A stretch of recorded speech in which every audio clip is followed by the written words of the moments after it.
folks, Trent here from Plastic Smith Armory. Today we're going to learn how to assemble the Bazuband kit, specifically the Velcro Bazuband kit. So first let's go through what you should see in the package, and then we'll get started and how it all goes together. So you should obviously see a pair of these Bazubands along with the forearm cover. You should see a couple of rear brace pieces. You should see 6 web hinges, and then 3 sets of strapping. If you don't see that, let us know and we'll get them right to you.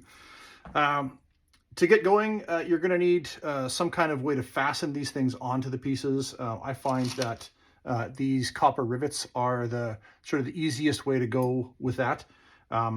They're more than equal to the task for strength, and they're easy to pound, and they're easy to fasten, and that's why I like them. In order to set these copper rivets, you're going to need some kind of a rivet set. This is a rivet set that I got from a local artisan near me. You can get them on Amazon or whatever, and they really are. This one has a rounded bit and a bit to countersink these. We'll get to how this works in a bit. A hammer is a good thing to have if you're going to do any riveting. Don't know how to rivet without a hammer. And that's pretty much all you need. And then, of course, obviously rivets. If you've got rivets, great. If I've sent you rivets, even better. And yeah, so that's what we're going to do. Let's get started and see how this all works. Okay, the first thing that I like to do is put the hinges on the forearm piece. That's just a really easy place to start. All these hinges are about the same size. So I find the easiest way to do that is to take some kind of an awl. This is just a punch awl that I've sort of beat up over the years. I make a little bit of a hole here in the webbing, give it a little poke so that it has a bit of a memory of where the hole was. Oops, that rivet's too big.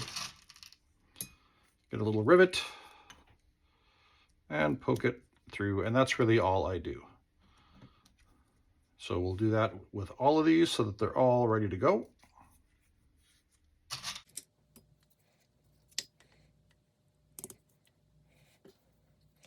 When working these rivets through the webbing, I don't like to cut the webbing. I don't like to punch it. I don't even really like to burn it if I can avoid it.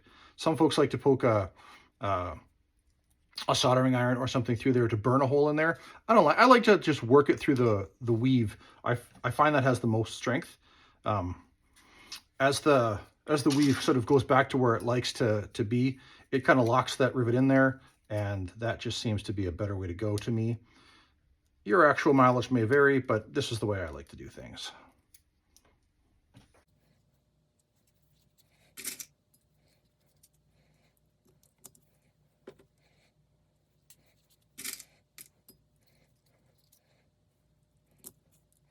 All right, that's our webbing hinges. We're going to need two there on the forearm piece, and one's going to go on the rear brace piece. So let's get that started.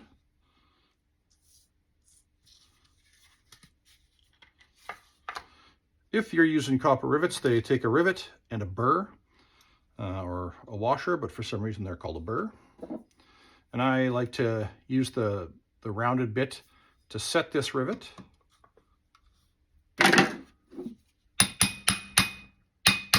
That way it kind of stays put. That's one way to do it. This bit here is rounded, and then you can just kind of finish that off.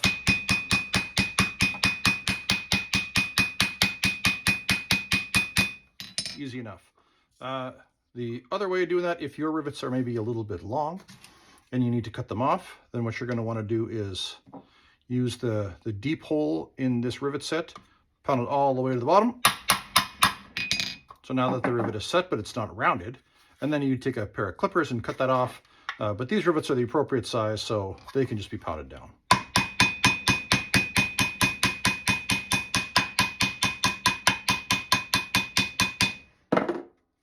And that's that. Simple enough. Okay, now that we've got the hinges on there, let's get the hardware on there. Let's get the strap on there. So the straps that you're going to want to use for the forearm are the shortest straps that are going to be included in the package that we sent you. So in order to do that, I would take them apart. I like to use the fuzzy end down, basically, and I just poke a hole, well, maybe ½ inch in, you know, somewhere's around there. Again, I like to use the awl to punch a bit of a guide. And so that's ready to go. You'll see on the bottom of these things that they're countersunk, and that is so the rivet can be placed in there and it doesn't stand proud of the edging, so it doesn't scrape you and that kind of stuff. So it's countersunk, it likes to go that way. That's how I like to do things. And then we just sort of work it through the hole that was left by the awl.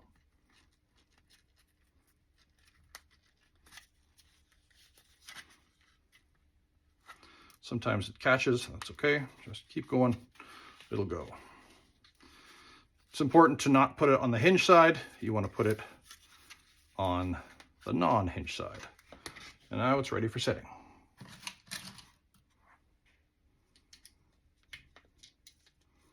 These copper rivets have a rounded side and a flat side. You'll see which is which.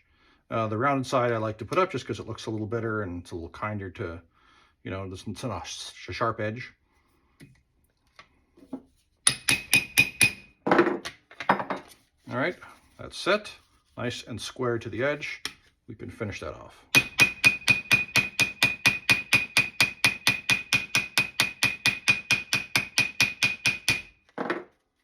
All right. And that's the strap, and that's the forearm piece done. The next thing I like to do is put the keeper ring onto the Bazuband itself. So same deal here. You'll see it's countersunk. I like to have it face down. I like to poke a bit of a hole, sort of in the middle of that guy.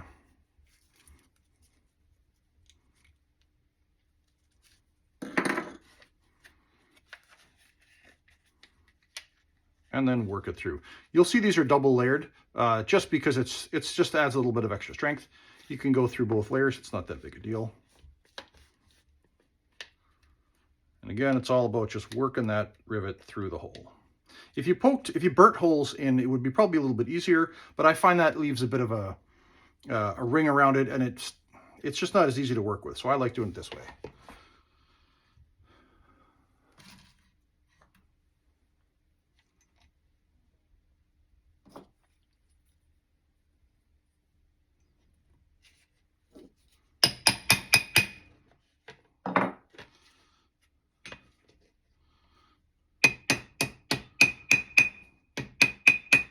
This bit can be a little bit fiddly depending on your anvil or what you're using to set these rivets. It's you just got to find the right spot.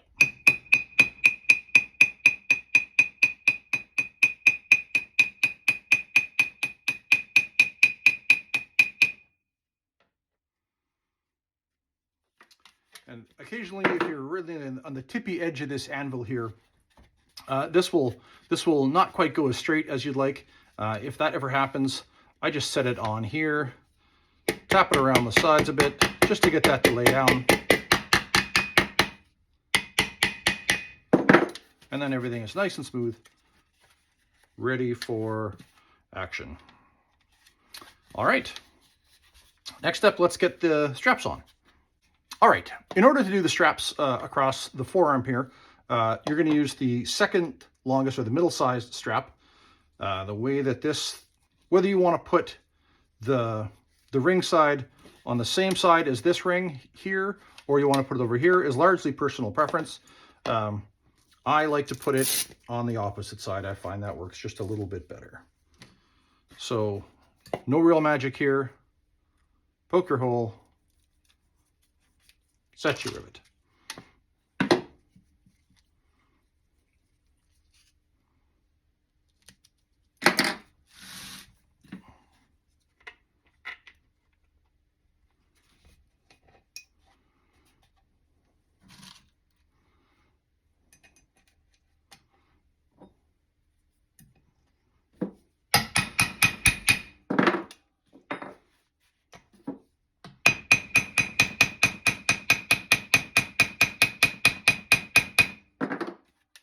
I like to have the The burr on the outside of these, as you can kind of see. I find if I have to take it off or if I have to repair anything, it's much easier to either drill, if you're going to drill these, drill them very carefully out, because it'll burn the plastic if it heats up too much.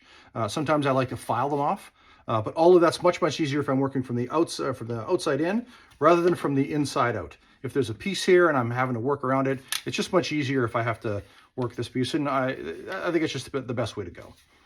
So now that we have our ring side, let's put the strap side on there.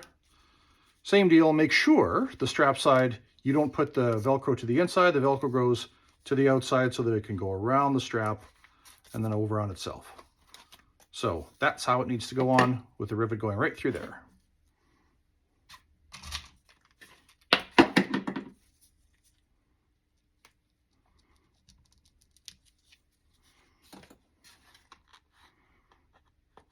Much like this.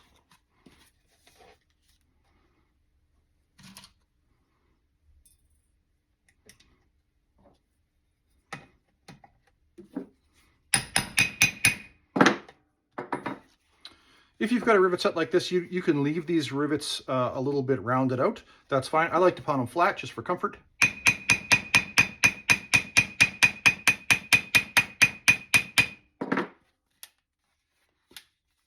And that is the strap. Next, let's put the rear brace on so we don't have to deal with the bulk of the forearm piece. We'll put the rear brace on next.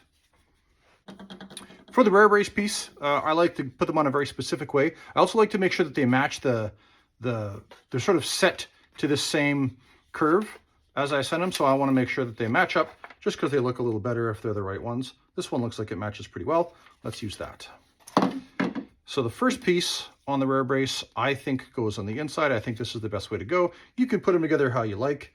This is the best way that I found.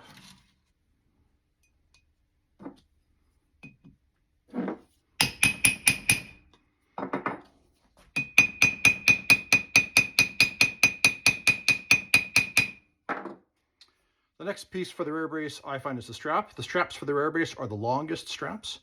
Again, whether you put the ring side on the same side as the hinges or not is largely personal preference. If this is going here, I like to put it on the same side as this ring and the opposite side of this ring. So the hinge side, if you will.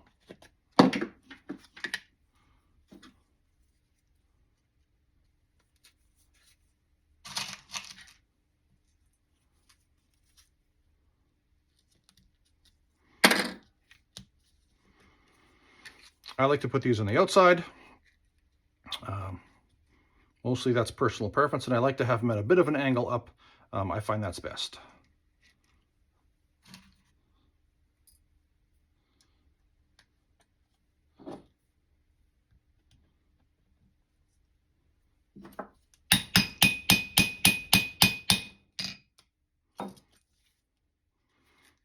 You can kind of arrange them as you like.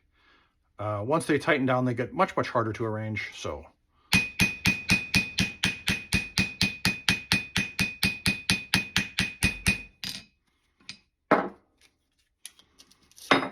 and then the strap side.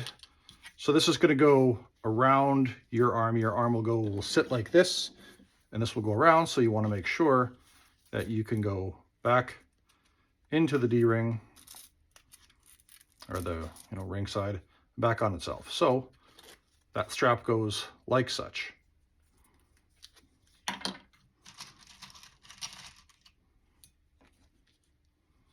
Sometimes you don't need to poke a hole into the webbing. Sometimes you can just work the rivet into the webbing as you like.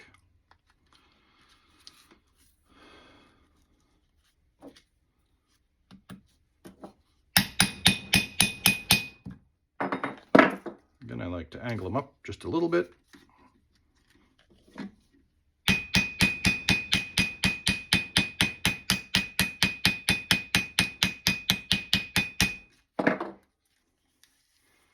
And that is how that is going to sit. That should be just fine. All right, last piece to putting the rear brace on is a rivet. I would work a hole into here. And And again, that'll be countersunk there. So the rivet will sit nice and flat against that piece of the Bazuband. And then I just work that rivet through that hole. And this can be a little finicky, so you want to be careful.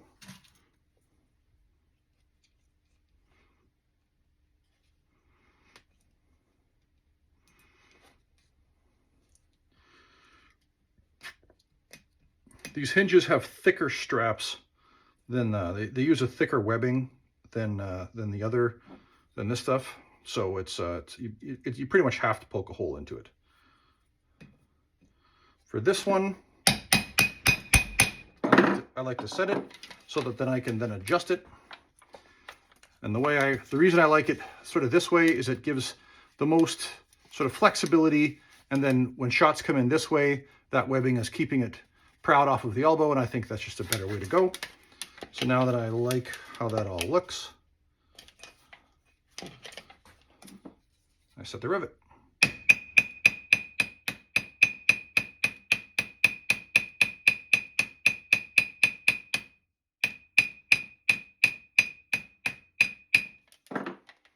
And that is the rear brace. If anyone's wondering, this is a medium Bazuband.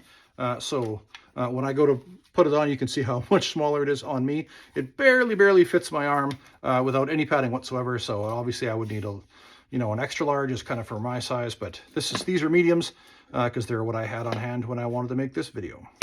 All right, this is most of our Bazuband. All we really have to do is get the hinges set into here, and then it will be done. So to do that, I'm going to move these other hinges here. These are for the other Bazuband.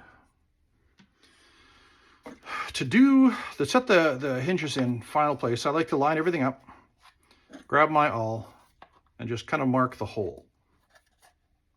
I poke that all through, if you can see that. And then you can kind of see where the awl went. I finish off that hole, make it a little bigger.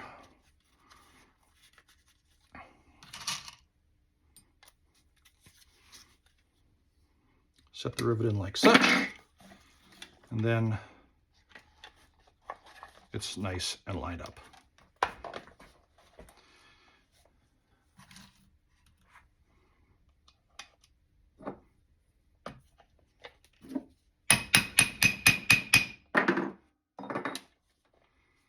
That's exactly how I like it.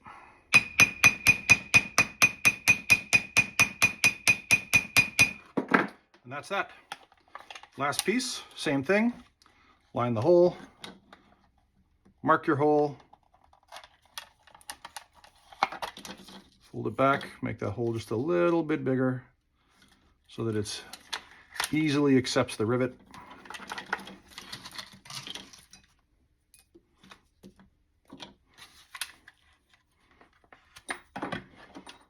Sometimes this last one can be a bit finicky, so not a big deal.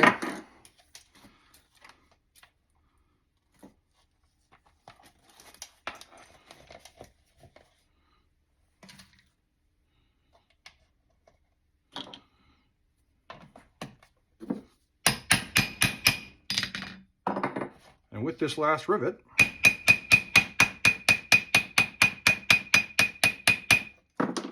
that is our fully assembled Velcro and webbing Bazuband. This will fit along here, adjustable to various arm lengths. This will fit through here, adjustable to various forearm widths.